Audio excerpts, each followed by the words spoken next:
शिव विधायक रविंद्र सिंह भाटी आज ग्रिल के आंदोलन को लेकर बहुत बड़ी जनसभा कर रहे हैं, जिसमें वो मजदूरों के हितों की बात कर रहे हैं। और उसी आंदोलन के बीच में एक हरीश चौधरी का बायतू के विधायक का पत्र आया है, जिसमें उन्होंने भजनलाल सरकार से मजदूरों के हित के लिए एक ऐसी नीति बनाने की बात कही है जिसमें प्रभावित परिवारों को, मजदूरों के हक को और उनके उत्तरदायित्व को ध्यान रखा जाए। और अब बातें ये चलने लगी सोशल मीडिया पर कि ये सटीक टाइमिंग जो है हरीश चौधरी और रविंद्र सिंह भाटी के बीच जो ये आंदोलन चल रहा है, जिसमें ये देखी गई है। तो क्या अब हरीश चौधरी रविंद्र सिंह भाटी के इस आंदोलन से सहमत हैं और वो चाहते हैं कि रविंद्र सिंह भाटी आंदोलन करें और हम उनका पीछे से कहेंगे कि पीठ थपथपाकर साथ दें? और यही साबित हो रहा है क्योंकि हरीश चौधरी का ये जो पत्र है वो लगातार वायरल हो रहा है सोशल मीडिया पर, और उसमें साफ तौर पर ये लिखा हुआ है कि बायतू के विधायक हरीश चौधरी ने लिखा है कि वाणिज्य और व्यावसायिक गतिविधियों के लिए स्पष्ट जवाबदेह और जनहितकारी नीति बनाने की मांग की है,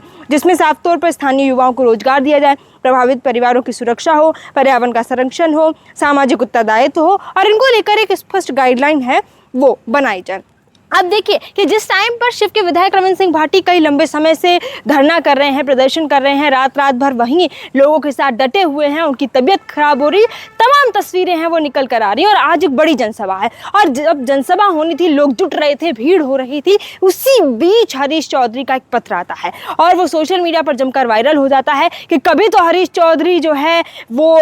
रविंद्र सिंह भाटी पर पलटवार करते हैं और उनके खिलाफ चलते हैं, और कभी बायतू के विधायक हरीश चौधरी जो है साथ देने लगते हैं। कि क्या है जो रविंद्र सिंह भाटी और हरीश चौधरी को लेकर चलता रहता है बाड़मेर, और बाड़मेर की राजनीति की बात करें तो उसको समझना जरा मुश्किल है। और वही हुआ है, हरीश चौधरी ने अपनी कहेंगे कि चाल है वो चलते हुए रविंद्र सिंह भाटी का साथ दिया। अब देखना ये होगा कि आने वाले समय में इस पत्र को लेकर सरकार क्या विचार करती है, क्या ऐसी नीतियां बनाई जाएंगी जो जनहित के लिए हो और जवाबदेही भी हो, मजदूरों के परिवारों के लिए हो और पर्यावरण संरक्षण भी हो, प्रभावित परिवारों की सुरक्षा भी हो। क्योंकि गिरिल में जो आंदोलन चल रहा है उसको लेकर बड़े लंबे समय से मजदूरों को जो पैसा नहीं दिया जाता है, मजदूरों का हक की बात है, उसको लेकर रविंद्र सिंह भाटी बैठे हैं। और उनका एक बयान भी बड़ी चर्चाओं में था। उन्होंने कहा चाहे मुझे जेल जाना पड़े, चाहे मुझे जो भी करना पड़े, मैं घर नहीं जाऊंगा, मैं खाना नहीं खाऊंगा, मेरी तबीयत बिगड़ने, लेकिन इस आंदोलन का तो मैं अंतिम रूप देकर रहूंगा। और आज उस अंतिम रूप की ओर, अंतिम छोर की ओर रविंद्र सिंह भाटी